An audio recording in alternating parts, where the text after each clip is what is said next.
오늘 우리에게 주신 말씀은 출애굽기 4장 10절에서 17절까지 말씀입니다. 출애굽기 4장 10절에서 17절까지 말씀, 가정에서 예배드리시는 분들과 또 여기서 함께 대면 예배드리시는 분들이 함께 합독하도록 하겠습니다. 출애굽기 4장 10절에서 17절까지 말씀입니다. 함께 합독합니다. 모세가 여호와께 아뢰되 오 주여, 나는 본래 말을 잘하지 못하는 자니이다. 주께서 주의 종에게 명령하신 후에도 역시 그러하니 나는 입이 뻣뻣하고 혀가 둔한 자니이다. 여호와께서 그에게 이르시되 누가 사람의 입을 지었느냐? 누가 말 못하는 자나 못 듣는 자나 눈 밝은 자나 맹인이 되게 하였느냐? 나 여호와가 아니냐? 이제 가라. 내가 내 입과 함께 있어서 할 말을 가르치리라. 모세에게 이르되 오 주여, 보낼 만한 자를 보내소서. 여호와께서 모세를 향하여 노하여 이르시되 레위 사람 내 형 아론이 있지 아니하냐? 그가 말 잘하는 것을 내가 아노라. 그가 너를 만나러 나오나니 그가 너를 볼 때에 그의 마음에 기쁨이 있을 것이라. 너는 그에게 말하고 그의 입에 할 말을 주라. 내가 내 입과 그의 입에 함께 있어서 너희들이 행할 일을 가르치리라. 그가 너를 대신하여 백성에게 말할 것이니 그는 내 입을 대신할 것이요 너는 그에게 하나님같이 되리라. 너는 이 지팡이를 손에 잡고 이것으로 이적을 행할지니라. 아멘. 우리가 스포츠 경기를 볼 때에 가장 억울할 때가 언제냐 하면은 언제겠습니까? 역전패 당할 때입니다. 우리 팀이 또 우리나라가 경기를 하는데 잘하고 있었습니다.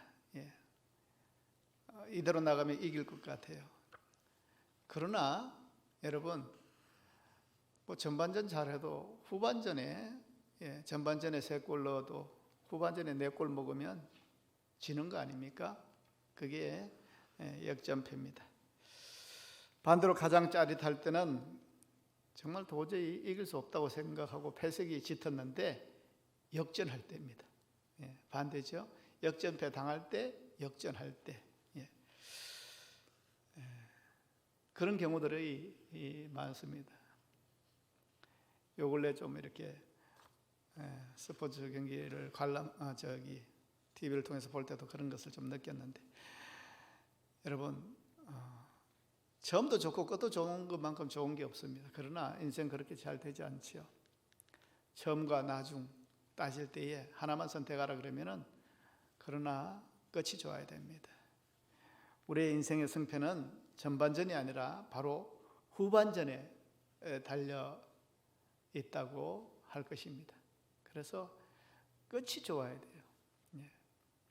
오늘 말씀은요, 인생의 후반전을 열어가는 모세 이야기입니다.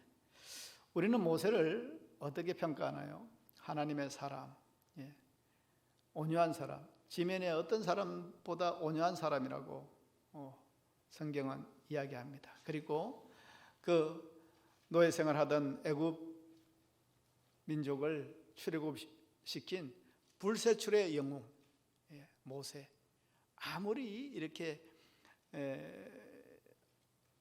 우르르 받들고 칭찬해도 부족함이 없는 사람이 바로 모세입니다. 민족의 영웅이죠. 그러나 모세는 처음부터 하나님의 사람이었던 것은 아닙니다. 그럼 언제부터 하나님의 사람이었습니까? 광야 생활, 그것을 경험하고 난 뒤에부터 하나님의 사람으로 만들어졌습니다. 오늘 본문의 이 주인공은 모세는 120년을 살았습니다. 120년. 그런데 참 재밌게도 이 모세의 인생을 3단계로 구분할 수 있는데 40, 40, 40의 인생을 살았다는 겁니다.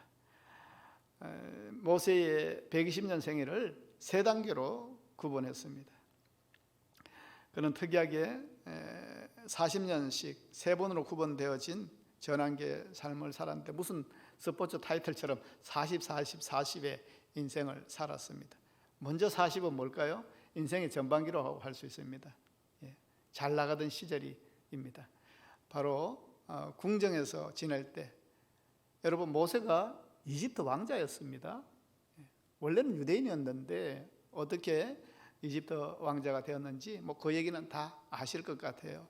죽을 수밖에 없는 인생이었는데 그가 부모가 도저히 숨겨서 기르는 것이 한계를 느껴서 갈대 상자에 역청을 발라서 나일강에 그냥 던지지 않습니까? 하나님께 모든 것을 맡기고, 그 갈대 상자가 이집트 공주에게 발견되고 그가 이집트 궁정에서 이제 왕자로 살아가게 된 겁니다. 한마디로 이 40년 보낸 이 궁정 생활은 얼마나 화려한 생활입니까? 잘 나가던 40년이었습니다. 뭔가 된 줄 알았던 40년입니다. 이 40년의 세월은 모세에게 있어서 황금기, 인생의 황금기라고 내세울 수 있는 시기 아니겠습니까? 이집트 왕자가 되어서 아주 왕의 산의 진미를 먹고, 그리고 대제국의 최상의 교육을 받고 많은 사람들에게 대접받으며 아주 금수저 인생을 누렸던 그런 모세입니다. 이렇게 태어나면서 어린 시절부터 성공적인 삶을 시작한 모세는 무서울 곳이 없습니다. 최고의 지식이 있죠, 최고의 재력이 있죠, 최고의 권력이 있죠. 그래서 그 시간에는 나는 무엇이든지 못할 것이 없다는 생각을 가지게 합니다. 그렇지 않겠어요? 난 참 대단한 사람이야. 난 뭐든지 할 수 있어. 그리고 뒤에 말이 있죠. 하나님이 없어도 하는 말이 생각되었을 수도 있습니다. 내 자체로 내가 가진 것으로서 모든 것을 할 수 있는 그 자신감에 살아갈 수 있는 시기, 그것이 바로 모세에 있어서는 전반기, 축구로 말하면 전반기의 인생이라고 할 수가 있습니다. 세상에도 이런 금수저 인생들이 많습니다. 그런데 신앙적으로 봐서는 이 시대는 암흑기입니다. 왜냐하면 이때는 하나님을 영접하기가 가장 어려운 시기이기 때문에 그렇습니다. 뭔가 결핍이 있어야죠. 부족한 게 있어야죠. 내가 다 누릴 수 있고 다 할 수가 있고, 그러다 보니까 왜 하나님이 필요한가 하는 생각을 할 수가 있습니다. 더 중요한 삶의 의미를 발견할 수가 없습니다. 하나님을 의식하지 못하고 의뢰하지 못합니다. 자신의 힘으로 사는 것 같은 착각 속에 살아갑니다. 그런 인생으로 지금도 살아가는 인생들이 많습니다. 그런데 하나님께서는 이런 희비의 인생을 겪게 하시면서 어떤 인생요? 인생 보면은 형통함과 공고함이 막 이렇게 교차됩니다. 즐거움과 기쁨이 있는가 하면 또 한숨과 절망의 그런 일들을 겪게 합니다. 그러면서 우리는 겸손해지게 되고 항상 인생의 주인이신 주님 앞에 서게 되는 것 같습니다. 이 잘 나가던 모세 인생에도 브레이크가 걸리는 일이 생깁니다. 생각지도 못한 위기가 일어나죠. 모세는 궁전에서 말 그대로 광야로 들어가는 위기를 겪게 되는 겁니다. 어떤 사건입니까? 왕자로 있을 때 어느 날 애굽 사람이 히브리 백성들에게 노역을 시키면서 때리는 걸 봅니다. 모세는 그 유모, 사실은 자기 엄마죠. 유모로부터 자기가 유대인이라는 것을, 그런 정체성을 교육받았던 것 같아요. 지금은 신분이 애굽의 왕자라서 드러내지 못하지만은, 그런데 자기의 백성이 그렇게 박해를 받고 매질당한 것을 보니까 울분이 일어난 것 같아요. 그래서 그 애국 병사를 쳐 죽입니다. 그리고 모래에 숨겼지 않습니까? 그 다음 날 나가 보니까 이제는 뭐가 의견이 안 맞았는지 히브리인끼리, 유대인끼리 싸우는 걸 보고, 아니 이렇게 우리가 서로 위로해도 사니 못 사니 하는데 왜 서로 싸우느냐 이렇게 얘기하니까 이 사람들이 한다는 소리가, 왜? 나도 죽일 거냐? 이런 얘기를 하는 겁니다. 그때서야 몰래 그 애국 병사를 죽여서 묻었다고 생각했는데 이게 다 아는구나. 또 마침 그 바로가 이 모세를 찾기 시작한 겁니다.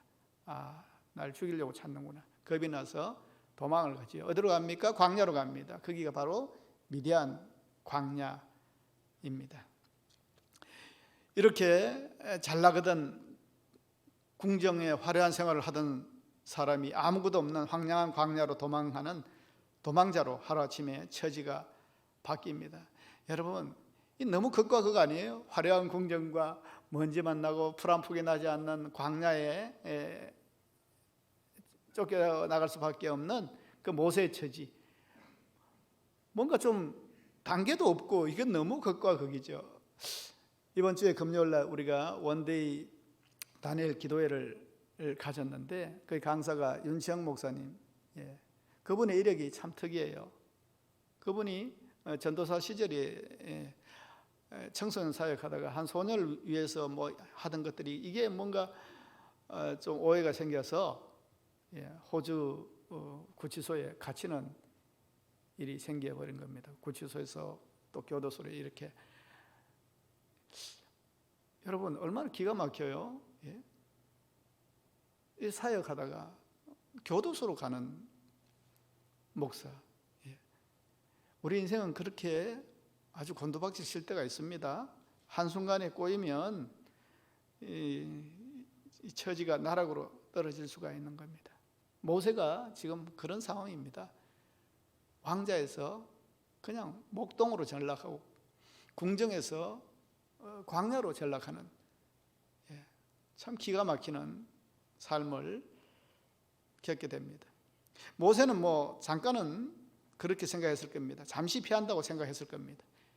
1년이 지납니다. 그러나 돌아오는 소식이 없습니다. 3년, 5년이 지납니다.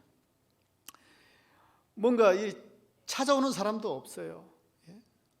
어떻게 지내느냐, 위로하기 위해서 오는 사람도 없고, 소식을 전해주는 사람도 없고, 10년이 지나고 30년이 지나고 이제는 여러분 40년의 시간이 지난 겁니다.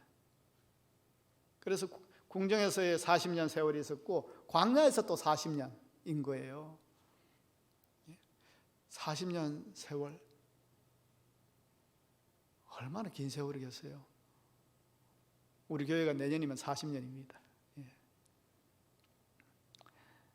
그러니까 이제는 사람이 참 이상하죠. 너무 그런 험악한 세상 속에 버려지고 하면은 자기가 애굽의 왕자였잖아요. 그런데 내가 왕자였는가? 그럴 리가 없다는 생각이 스스로 막 들 정도로 그런 세월을 보내게 된 겁니다. 모세는 광야에서 철저하게 절망을 경험하게 됩니다. 얼마나 생각하기도 싫은 시간들입니까? 아주 인생 가운데 흑역사죠, 흑역사. 세상에서 잊혀진 시간이고 세상이 찾지 않는 시간입니다. 나는 세상과 상관없이 살아가는 사람인 것 같고 세상의 한 귀퉁이에 먼지처럼 살아가는 인생처럼 느껴지는 그런 세월을 모세가 겪은 겁니다. 심지어 애굽의 왕자가. 그러나 세상은 모세로부터 그렇게 멀어졌지만은 가까워진 건 있죠. 가까이 해주시는 분이 계셨죠. 바로 하나님. 모든 것이 멀어지고 모든 것이 떨어져 나가고 나 혼자라고 생각되는 것 같은데 친구도 없고 돈도 없고 다 떨어져 나갔는데 하나님만큼은 더 가까이 오셨습니다. 아무것도 할 수 없고 아무 능력도 없는 모세를 40년이 지났어야 하나님이 부르시는 겁니다. 잘 나갈 때, 화려한 궁정에 있을 때 힘이 있잖아요. 능력도 있고 재산도 있고 젊고 하나님은 이런 사람을 쓰셔야 될 것 같지 않습니까? 이런 사람이 엘리트 아닙니까? 그런데 이제 나는 할 수 없다고 생각하는 그 시기에 하나님이 그를 이스라엘 백성을 출애굽하는 영적 지도자로 세우십니다. 이제 하나님이 들어서시는 40년이 시작되는 겁니다. 그런데 그 나이가 얼마입니까? 80이 되는 거죠. 왜 40, 40, 40인지 아시겠죠? 궁정에서 40년, 광야에서 40년, 80년을 보낸 겁니다. 이제 하나님께서 부르십니다. 부르시는데 이제 나는 아무것도 아니라고 이렇게 주눅들어 사는 그 모세를 부르시는 겁니다. 이제 모세의 후반전 인생이 시작되는 겁니다. 출애굽의 시기가 시작되는 거죠. 그런데 사명을 받은 모세는 자신의 부족함을 내세웁니다. 한때 그렇게 당당했던 모세는 어디 가고, 하나님이 이제 너를 쓰시겠다 하면은 이제 드디어 때가 됐구나, 역시 하나님이 이제야 나를 알아보시는구나, 그렇게 자랑스럽게 자기를 내세우지 않았습니다. 그는 두려웠습니다. 왜요? 가진 것이 없기 때문에 그렇습니다. 애굽의 왕자라는 신분을 가지도 못했고, 재산도 가지지 못했고, 사람도 가지지 못했고, 뭐 하나 가진 게 없습니다. 나그네로서 그냥 이 광야에서 양을 치는 목동에 불과한 나를 하나님이 부르시는 거예요. 하나님이 주소 잘못 알고 계신 것 같아요. 자기는 아무도 아닌데, 아무도 없는데. 그래서 13절에 보시면, 오늘 말씀 13절에 보시면, 오 주여 보낼 만한 자를 보내소서라고 이야기합니다. 이게 무슨 얘기입니까? 하나님, 아니 제가 뭐라고요? 이 가난하고 나그네고 한낮 먼지 펄펄 나는 광야에서 양이나 치는 이 목동이 하는 말을 누가 믿겠습니까? 누가 듣기나 하겠습니까? 하나님, 똑똑한 사람 많잖아요. 저처럼 하찮은 목동이 무슨 일을 할 수 있겠습니까? 더 능력 있는 사람 많잖아요. 그들을 보내시지요. 저는 아무것도 없습니다. 저는 할 줄 아는 게 없습니다. 그냥 여기서 양들이나 칠랍니다. 어떻게 보면 모세의 이유 있는 항변입니다. 나 아무것도 없어요. 하나님, 세상은 넓어요. 하나님 다 아시잖아요. 얼마나 똑똑하고 머리 팽팽 돌아가고 젊고 힘 있는 그런 인재들이 얼마나 많습니까? 그 사람 찾아가셔야죠. 왜 접니까? 왜 다 늙은 나입니까? 여러분, 사람이 이렇게 자신의 연약함에 초점 맞추면요, 결코 사명을 감당할 수가 없습니다. 하나님은 쓰시겠다고 하는데 자기가 자꾸 자신을 제한을 해요. 자기를 제한하는 것만 아니라 하나님의 능력도 제한시키는 거죠. 여러분, 벼룩 아시죠? 벼룩을 두고 흥미로운 실험을 했는데요, 책상 위에 올려두니까 이 벼룩이 원래 한 2mm에서 한 3mm 정도 되는 곤충, 뭐라 그래야 돼요? 이건 뭐 보이지도 않을 것 같은. 그런데 이 벼룩이요, 이 위로 뛰는 능력이 25cm 정도 뛴다는 겁니다. 그리고 도약 능력은 한 35cm. 그 보이지도 않을 것 같은 그 벼룩이 25cm를 뛰어요. 이건 어떻게 되냐면, 우리 사람한테 비교하면요, 사람이 그 자리에서 한 53층 빌딩을 뛰어오르는 거예요. 이건 초능력도 보통 초능력이 아니죠. 조금 거짓말 보태면 사람이 63빌딩을 벌쩍벌쩍 뛰어오르는 거예요. 벼룩이 그렇게 할 수 있는 거예요. 사람이 63빌딩을 뛰어오른다니까요. 여러분, 상상이 됩니까? 벼룩에게는 그런 능력이 있어요. 그런데 이 벼룩을 유리 컵을 가지고요, 이제 덮어놔요. 그런데도 막 그 유리 컵 안에서 막 뛰겠죠. 그런데 계속 부딪히는 거예요. 왜? 유리 뚜껑, 유리컵을 돌려서 안에 넣었으니까 쾅쾅 몇 번 박더니만요, 이제 벼룩이 이제 자기도 아픈가 봐요. 이제 그 머리 안 부딪히려고 조금씩 뛰는 거예요. 조금씩. 예? 몇 번 부딪히다가 보니까. 그래서 조금 지난 뒤에 이 유리컵을 벗겨내니까요. 그래도 그 정도 뛰는 거예요. 자기는 25cm도 뛸 수 있었으면서. 몇 번 부딪혔다고. 이제 그 환경이 없어졌는데도 불구하고 조금만 뛰는 거예요. 그 수준으로 유리컵 안에 갇혀 있을 때 그 정도로 뛰는 거예요, 여러분. 여러분, 스스로 자신의 한계를 정해놓고 그만큼만 뛰었다는 겁니다. 여러분, 벼룩이 똑똑한 겁니까? 예? 멍청한 거죠. 예? 똑똑하게 보이지만은 멍청한 겁니다. 나는 이제 안 다칠 거야 하면서 뛰지만은 똑똑한 것 같지만 멍청하다는 겁니다. 인간도 마찬가지입니다. 자신이 스스로 한계를 정해놓고 그 이상 할 수 없다고 제한시켜버리면 이런 벼룩 같은 그런 인생을 살 수밖에 없습니다. 모세가 그랬습니다. 예? 언제는 이것도 할 수 있고 저것도 할 수 있을 것 같이 막 하나님 날 한번 써보세요 하던 그때가 있었지만은 이제는 나는 아무것도 못한다고. 심지어 말도 못합니다. 나는 말도 어눌하다고 얘기해요. 예? 궁정에서 얼마나 많이 배웠겠어요. 군사력, 경영능력, 예? 독도법, 예? 그리고 화술 많이 배웠을 거예요. 근데 이제는 뭐 아무것도 못한다는 얘기입니다. 그러나 하나님은 왜 모세를 선택했습니까? 이래 아무것도 할 수 없다는 모세를. 하나님은 모세의 능력으로 출애굽하는 것이 아니란 것을 지금 말씀해 주고 있는 겁니다. 모세에게 필요한 것은 그 하나님을 전적으로 믿는 그 신뢰, 그 믿음을 필요로 하셨습니다. 사실 모세의 전반전 인생은 그를 둘러싼 잘 나가는 환경은 그를 도무지 하나님께 집중하지 못하게 했습니다. 왜요? 내가 잘 나가기 때문에. 난 스스로 할 수 있기 때문에. 난 사람도 있고 내 지식도 있고 내 판단도 있고 내 돈도 있고 하나님이 필요 없어요. 능력과 실력도 있었지만은 하나님께 초점 맞춘 열심과 실력은 아니었습니다. 잘 나갈 때 그 능력은.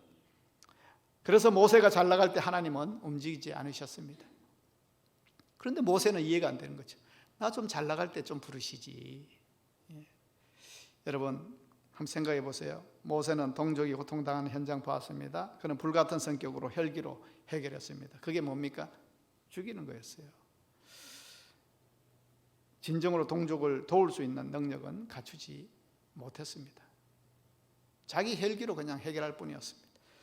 모세가 광야 생활을 하지 않고 잘 나갈 때 출애굽 지도자가 되었다고 한다면 여러분 어떻게 했어요? 아주 뭐 사람들과 막 갈등이 많았을 겁니다. 그러다가 뭐 많은 사람들을 힘들게 하고 또 뭐 억지로 참으려고 하면 또 혈압으로 아주 죽었을 거예요. 혈기가 있고 자기 주장도 있고. 그러니까 그런 모세를 하나님은 광야에서 양을 치는 목자가 되게 하시고 오랜 세월 동안 기다림과 인내를 배우게 하셨습니다. 우리 표현은 그냥 진하게 우려내는 세월을 보내게 하신 것 같아요. 그래서 하나님께 엎드릴 줄 알았고 하나님의 음성을 듣는 것을 배웠고 하나님을 의지하는 것을 배웠기 때문에 이제 하나님이 됐다 싶으셨는지 이제 광야에서 지도자로 이제 세우시려고 하는 겁니다. 하나님은 당신의 백성을 실패와 고난이라는 시련의 장에서 훈련시킵니다. 우리의 못난 성품이 다듬어져야 하나님이 우리를 사용하실 수 있기 때문에 그렇습니다. 그래서 빨리 순종하고 빨리 좀 항복할수록 하나님이 쓰시기에 귀한 모습으로 준비되는 것 같습니다. 좀 고집 좀 덜 피웠으면 좋겠어요. 항복했으면 좋겠어요. 순종했으면 좋겠어요. 이게 안 되니까 하나님이 참 오랫동안 기다리시고 오랫동안 참으시고 왜 날 이렇게까지 시간 보내게 하셨나 그러지만 네가 좀 녹았으면은 그 시간 좀 빨리 좀 당겼지 하는 하나님의 음성을 들을 수 있을 겁니다. 그래서 우리가 한번 확인해야 할 부분은 하나님 안에서의 또 다른 출발점인 후반전을 시작하기 전까지 그에게 있었던 이 광야 시간입니다. 내가 무력하게 힘들게 보낸 광야 시간은 여러분 이 시간 없었으면 좋았겠다 하는 시간들처럼 보이지 않습니까? 흑역사 아닙니까? 그러나 정말 필요 없는 시간들이었는가? 잘 생각해 보십시오. 다시금 하나님 앞에서 인생의 후반전을 시작하려 할 때 지금까지 보낸 그 광야 시간이 허송세월이었는가? 그것은 아니란 겁니다. 하나님이 원하시는 것을 배우는 시간입니다. 그래서 인간의 위기는 그 긴 터널과 같은 그 시간들은 사실은 하나님에게 있어서는 기회의 시간들이었습니다. 그때서야 전반전의 인생을 능력되게 하시고 자양분이 되게 하시고 약재료가 되게 하시는 겁니다. 그때서야 이 전반전에, 그 전반전이 뭡니까? 잘 나갈 때 뭐 배웠겠습니까? 무술도 배우고 리더십도 배우고 뭐 군사 지휘법도 배웠을 것이고 지도를 잃는 독도법도 배웠을 것이고 뭐 이런 것들이 이제서야 정말 잘 사용해지게. 여러분 바울 아시죠? 바울의 그 열정, 그 혈기, 그것을 예수님이 그 물꼬를 터주시니까 그게, 그죠? 물꼬를 터주셨잖아요. 가야 할 곳을 가게 하시고 하나님 비전에 맞추게 되니까 얼마나 이게 하나님의 사역에서 하나님 나라에 이로운 그런 사역을 감당하게 됐습니까? 그러니까 세상에 똑똑한 사람 많은데, 능력 있는 사람 많은데 우리가 볼 때 참 안타까울 때가 있었어요. 이게 참 세상에 지식을 공부했던 사람의 할 짓인가? 그런 사람들 많아요, 여러분. 안타깝다. 하버드를 나오고 박사를 따고, 그런데 하는 짓이 세상을 힘들게 하고 나라를 힘들게 하는 사람 많습니다. 그래서 이 광야 시대는 내려놓음의 시기고 겸손의 시기입니다. 그리고 광야 생활은 철저하게 깨어지는 시간입니다. 많이 깨어지면 깨어질수록 더 큰 그릇으로 만들어지는 시간입니다. 그래서 깨어짐을 경험한 사람은, 내려놓음을 경험한 사람은, 광야 시대를 겪어본 사람은 그렇게 겸손합니다. 저는 많이 경험해요. 이분이 이 위치에, 이 능력에도 이렇게 겸손한가. 알고 보면은 다 깨어지는 시간이 있었더라고요. 그래서 어떤 사람은 좀 깨어져야 되겠다. 하나님 좀 손보셔야 참 하나님이 일하지 하는 사람도 있어요. 여러분 혹시 고난 중에 계십니까? 긴 터널 지나가고 있는 중이고 힘들어하는 시간을 보내고 계시는 분이 있을는지 모르겠습니다. 그러나 여러분, 하나님이 나를 빚어가시는 중이라고 생각하시고 힘을 내시기를 바랍니다. 그리고 하나님께 감사하시길 바랍니다. 하나님께서 이렇게 이 시간들을 감내하고 이기게 하실 때에 드디어 여러분을 귀한 일에 복되게 사용하실 줄 믿습니다. 그런 확신 속에 나아갈 수 가시기를 바랍니다. 인간의 위기는 하나님의 기회이기 때문에 그렇습니다. 오늘 하나님은 나는 할 수 없다고 말하는 모세에게 자기의 무력함으로 하나님의 능력을 제한한 모세에게 여러분 감당할 힘을 주십니다. 하나님이 참 답답할 정도로 이렇게 자존감이 낮아졌나? 이건 겸손도 아니고 나는 못해요. 나는 말도 못하고 뭐도 못하고 사람도 없고 나는 한낱 목동이고 이래서 저래서 못한다고 하는 이 모세를 포기하셨습니까? 아니요. 4장 2절에 보시면 하나님께서 네 손에 있는 게 무엇이냐 물으십니다. 나는 아무것도 없습니다 했을 때 여러분 모세에게 너 손에 있는 게 뭐냐 했을 때 모세가 뭐라고 그랬어요? 나는 아무것도 없다고 생각했는데 손에 뭐 있다는 거예요. 그러니까 모세의 얘기는 아무것도 없습니다. 아무것도 없죠. 그게 정답입니다. 아무것도 없어요. 지팡이가 있잖아요. 그 지팡이가 뭐라고요? 그건 나만 있습니까? 그 150m 정도, 150cm 정도 되는 그 양들 치는 그 지팡이가 그게 있는 겁니까?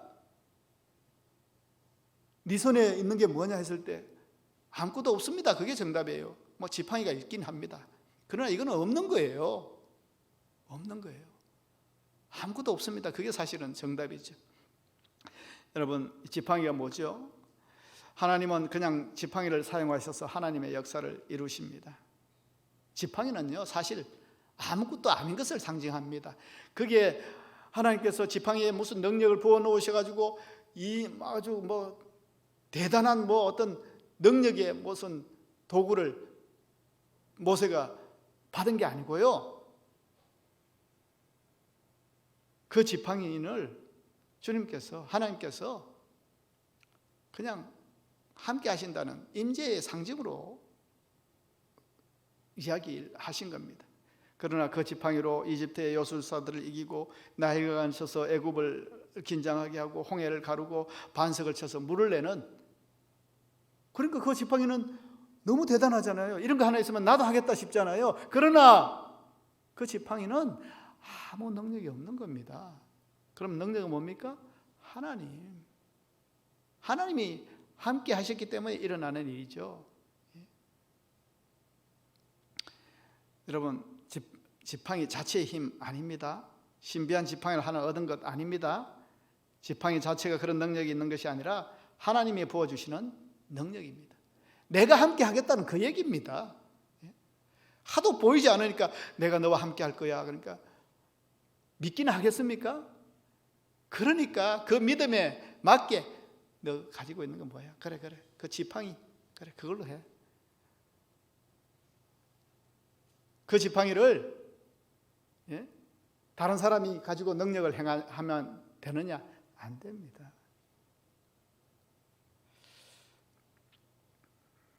성도에게 있어서 중요한 것은 자신의 자격, 능력이 아닙니다. 함께 하시는 하나님, 그 하나님께서 아무것도 아닌 지팡이를 들어서 하나님의 일을 하게 하시는 거죠. 모세는 광야 생활 40년을 지나면서 모든 것을 잃어버렸다고 했습니다. 아무것도 없다고 했습니다. 그러나 그가 모든 것을 잃어버렸지만은 지금 하나를 얻었어요. 뭘 얻었습니까? 뭘 얻었어요? 지팡이를 얻었습니까? 하나님을 얻었죠. 예? 지팡이는 아무것도 아닙니다. 하나님을 얻은 겁니다. 다 잃었지만 하나님을 만남으로 새롭게 시작할 수 있었습니다. 하나님이 책임져 주시는 삶, 하나님이 함께 하시는 삶, 하나님이 부어주시는 은혜, 그게 지팡이입니다. 함께 동행하는 삶, 그게 지팡이입니다. 모세는 하나님의 지팡이를 들고 비로소 위대한 생애를 시작하게 됩니다.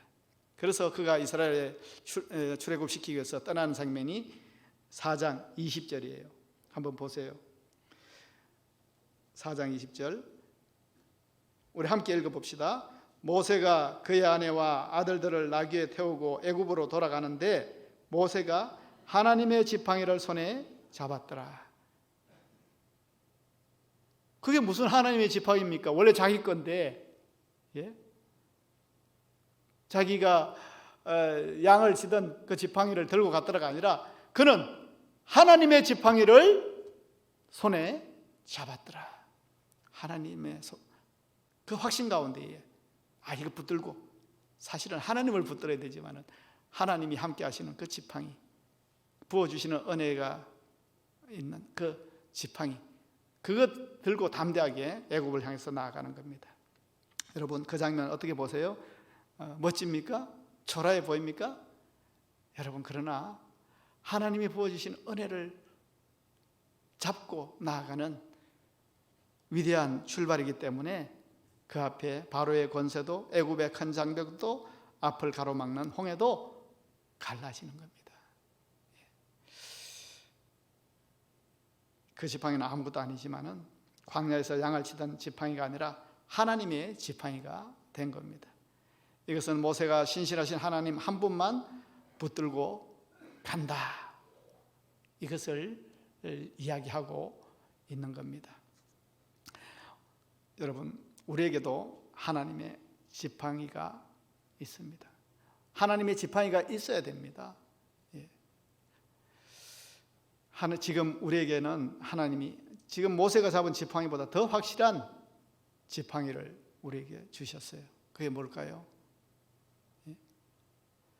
뭔가 모세는 좀 믿는 구석이 있고 눈에 보이는 게 뭐 있어서 좀 위로를 삼으면서 확신하고 나아가야 되는데, 그게 하나님이 내가 함께 하겠다 하는 걸로서 또 이 자존감이 회복 안 되니까 그 지팡이, 너 손 뭐 있냐, 지팡이 그랬지만, 여러분, 우리에게는 너무 지팡이보다 더 큰 것을 주셨어요.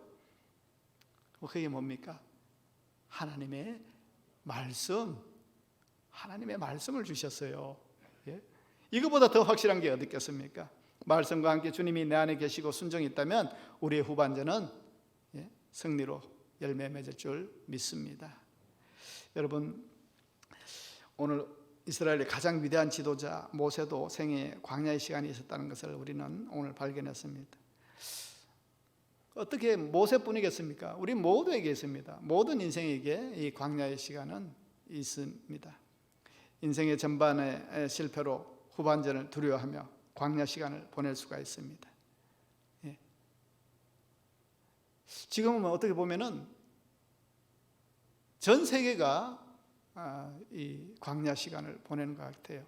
코로나 19로 인해서 우리가 팬데믹 시대를 보내고 있지 않습니까?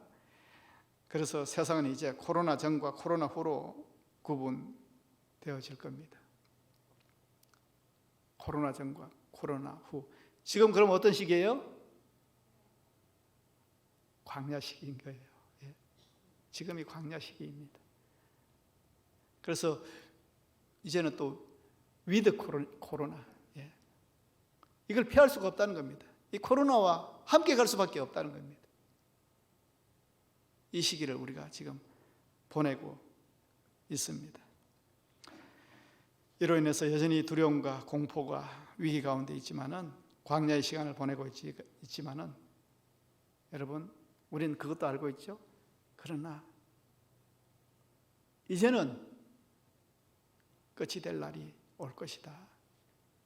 그때는 우리는 이제 후반전을 시작해야 됩니다. 우리가 달려갈 그 후반전을 위해서 숨을 고르고 열심히 뛸 준비를 해야 될 때가 언제입니까? 지금인 겁니다. 축구에서요, 전반전과 후반전이 있어요. 그 중간에 뭐가 있습니까? 그 시간을 뭐라 불러요? 하프타임. 그 하프타임은 그냥 뭐 잠깐 지나가는 겁니다. 그러나 그 하프타임은 중요합니다. 전반전에 열심히 뛰었는데 뭐 이렇게 실패한 삶을 살았어요. 그러나 이 하프타임에서 숨을 고르고 다시 작전을 짜고 다시 열심을 불태우고 이제 후반전에 나가서 열심히 뛰어가지고 이겨야 될 거 아니에요. 전반전에 잘 뛰었습니까? 그러면 그 하프타임 동안에 다시 한번 마음을 다부지게 잡고 후반전에도 이걸 지키기 위해서 열심히 뛰어야지. 그 준비하는 시간이 그 하프타임입니다. 쉼표입니다. 지금 우리는 쉼표 속에 있습니다. 마침표도 아니고요, 물음표도 아니고요, 쉼표. 쉼표가 있어야 우리가 사는 겁니다. 지금은 우리가 그 하프타임을 보내고 있는 겁니다. 긴 터널과 같은 시간을 보내고 있지만은 나의 믿음의 분량과 함량도 이때를 통해서 다시 한번 점검해야 됩니다. 그냥 아무 생각 없이 빨리 지나기만 돼야 될 텐데 그게 아니라 왜 하나님이 이런 시간을 주셨을까? 왜 이런 고난의 시간을 우리가 겪어야 할까? 여기에 대한 고민과 성찰이 없고 회개가 없으면 후반전도 마찬가지입니다. 변화가 없습니다. 이때가 우리의 신앙을 돌아보고, 야, 내 믿음의 함량이 이 정도였구나. 이런 시대를 딱 겪어보니까 딱 나오잖아요. 예? 내가 믿는 척 했구나. 예? 더 심한 말 좀 할까요? 내가 가짜였구나. 그런 거 알 수 있는 시간이 지금일 수 있습니다. 그래서 우리가 이제 하나님이 주신 지팡이를 붙들고 말씀 붙들고 이전보다 더 큰 은혜를 채워지는 은혜를 기대하면서 나아가기를 우리는 준비해야 합니다.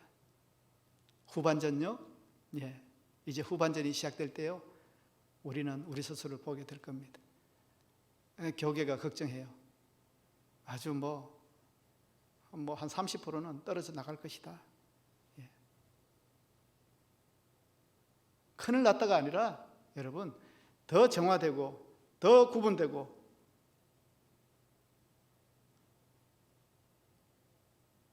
속아냈다고 할까요?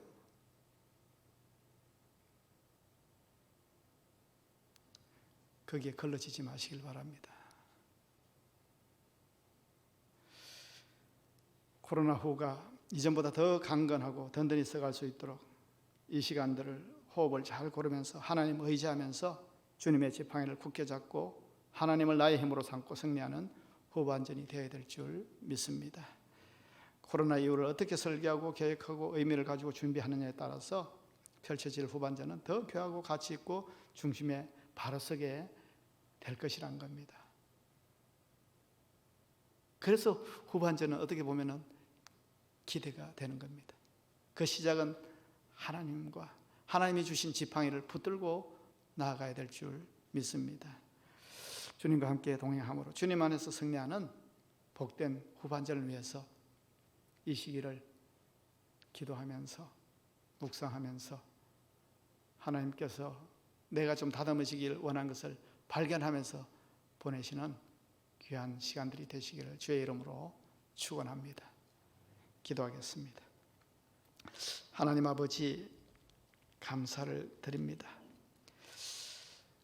하나님의 은혜 없이는 우리가 살 수가 없습니다. 코로나의 여세로 우리가 긴 터널을 통과하고 있지만, 그래서 많은 것을 잃었지만은 그러나 하나님을 잃지 않는 우리의 믿음이 되게 주님 인도하여 주시옵소서. 환난 중에도 주님의 지팡이를 부여잡게 하시고 주님 안에서 새로운 시작을 할 수 있도록 함께하여 주시옵소서. 비록 지금은 답답하고 힘들지라도 낙심하거나 절망하지 않게 하시며 오히려 하나님을 바라보게 하시고 기도하게 하셔서 주님 주시는 위로와 평안으로 새로운 힘을 얻게 주님 함께하여 주시옵소서. 이제는 코로나가 이제 끝이 되게 하시고 회복하게 주님 도와주시옵소서. 전반기보다 더 큰 은혜로 함께하여 주시고 한치 앞을 모르는 우리의 발걸음 다시 한번 점검하게 하시고 나의 힘으로 나의 노력으로만 힘줘서 열매 맺어보려고 앞만 보며 달린 삶이 있다면 이제는 돌아보게 하시고 주님께서 허락하시는 우리 인생의 또 다른 출발을 주님과 동행하며 나아갈 수 있도록 주님 용기를 허락하여 주시옵소서. 주님의 은혜 없이는 저희가 한시도 살아갈 수 없습니다. 저희들에게 베풀어 주신 그 은혜를 다시 기억하면서 또 한 걸음 더 변화시켜 주실 더 큰 은혜를 사모하면서 주님 영광 위에 살아가는 저희들 인생 다 될 수 있도록 인도하여 주시옵소서. 주님과 동행하며 주님 안에서 사는 것이 진정 이 세상을 잘 사는 것임을 이때에 함께 고백하며 나아가는 저희들 되게 주님 도와주시옵소서. 감사드리며 예수님의 이름으로 기도합니다. 아멘.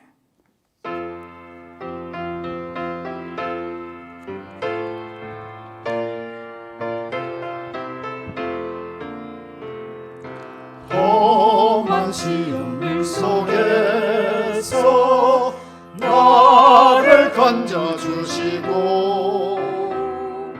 노한 풍랑 지나도 나를 숨겨주소서.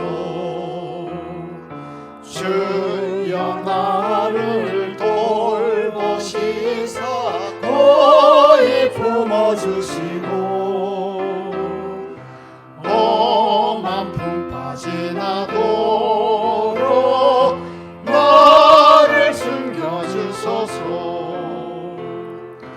권세 능력 무한하사 모든 시험이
하나님 아버지, 감사를 드립니다. 세상은 코로나로 긴장하고 또 두려워하고 또 답답해하는 가운데 있지만 우리는 말씀 가운데 나와 주님 주신 은혜를 사모하며 살아가게 하시니 감사를 드립니다. 이 귀한 날 주님께 나올 때에 하나님께서 어려운 가운데서도 우리에게 주신 은혜를 감사함으로 드려진 예물이 있습니다. 그 예물 위에 주님 함량하여 주시고 하늘의 복을 부어주시며 충만케 하신 은혜로 나아가는 귀한 예물이 될 수 있도록 주님 인쳐 주시옵소서. 항상 주님 주신 은혜로 드려지게 하시고 주실 은혜를 믿고 드려지는 예물 되게 주님 인쳐 주시옵소서. 또 써여지는 곳마다 주님의 영광이 나타나는 귀한 예물 될 수 있도록 주님 함께하여 주시옵소서. 감사드리며 예수님의 이름으로 기도합니다. 아멘.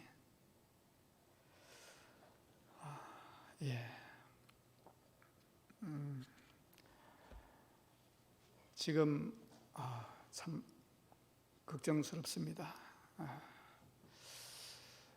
그러나 우리가 조심하고 긴장하면은 다 감당할 수 있으리라 믿고 그냥 조심은 하되 부안해동해서 우리가 휘둘리지는 좀 않았으면 좋겠어요. 좀 하나님을 든든히 붙들고 주님께서 도와주심을 믿고 또 환난 가운데 면제하심을 주신 그 하나님이 우리의 하나님을 믿고 나아가는 우리들이 되었으면 좋겠습니다. 우리 서로 축복하며 격려하겠습니다. 사랑하고 축복합니다. 건강하십시오. 이거 끝나고 바로 재직회 금방 끝나니까요.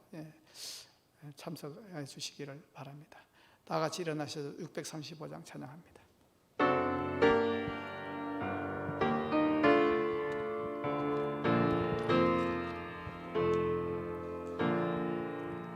하늘에 계신 아버지 이름 거룩하사 주님 나라 임하시고 뜻이